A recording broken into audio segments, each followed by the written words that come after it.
Sveiki! Šādi izskatās tradicionāli bluķu stropi poļu izpildījumā.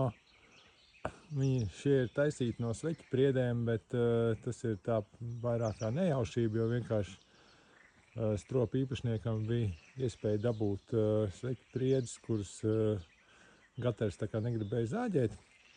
Un interesantākais, kāda ir tā stropu uzbūve.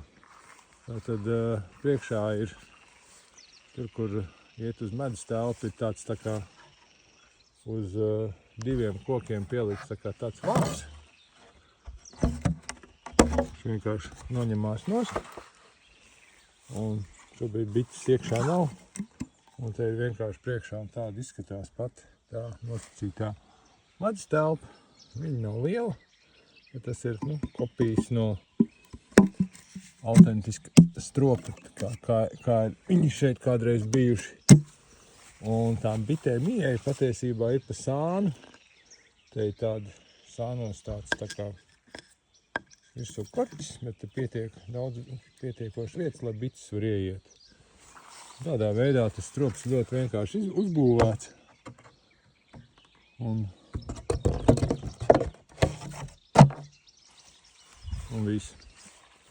Šobrīd laikam tā ir biškopība īsti nodarboties nevar, ja kaut kur bites iemetinās, tas ir vairāk tāds demonstrācija variants, jo tomēr ir vara, un tad kaut kādā veidā tās bites tomēr jātur stropos un ir arī jāapstrādā pēc varu. Un te ir vēl tāds variants, kad ir priekšā pielikt tādu skrejiņu, un te izskatās, ka iekšā dzīvo kaut kādas lapsenes, kas lien ārā, tur labāk laikam iekšā neiet un neskatīties tā. Tradicionāls strops. Augšā vienkārši ir vienreiz laistie dēļi, kā jumtiņš. Paši tie stropi ir ierakti zemē, tā kā tā koksne ir priede. Es pieļauju, viņš ļoti ilgs var šāds būt un arī nesapūt.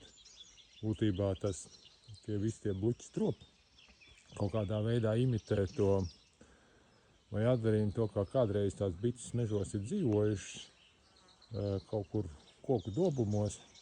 Un tie senie cilvēki to ir mēģinājuši nokopēt. Un tādos pašos mākslīgi veidotos dobumos tās bites ir turējuši. Būtībā ir jāsaprot, ka laikam biškopība ir vispār tradicionāli ir mežkopības sastāvdaļa. Un šie ir tādi autentiski stropi, kur ir kādreiz arī turēts bites, kas ir uz šejien atvest no kādām citām vietām, un te ir vairāk vai mazāk, var redzēt visus tos elementus, kā ir kādreiz bijis. Jumts ir tāda no milzīga bluķa taisīts, ir kaut kāda vēl arī putnu caurumi, tādas skrejas ar tādu laipiņu un kociņš priekšā, un vienkārši medus telpas atvēr aizstājas vienkārši ar naglu. Un tā ir tāda tradicionālā vietējā bišu deva. Kaut kāda ar ļoti daudz vecas bišu stropi.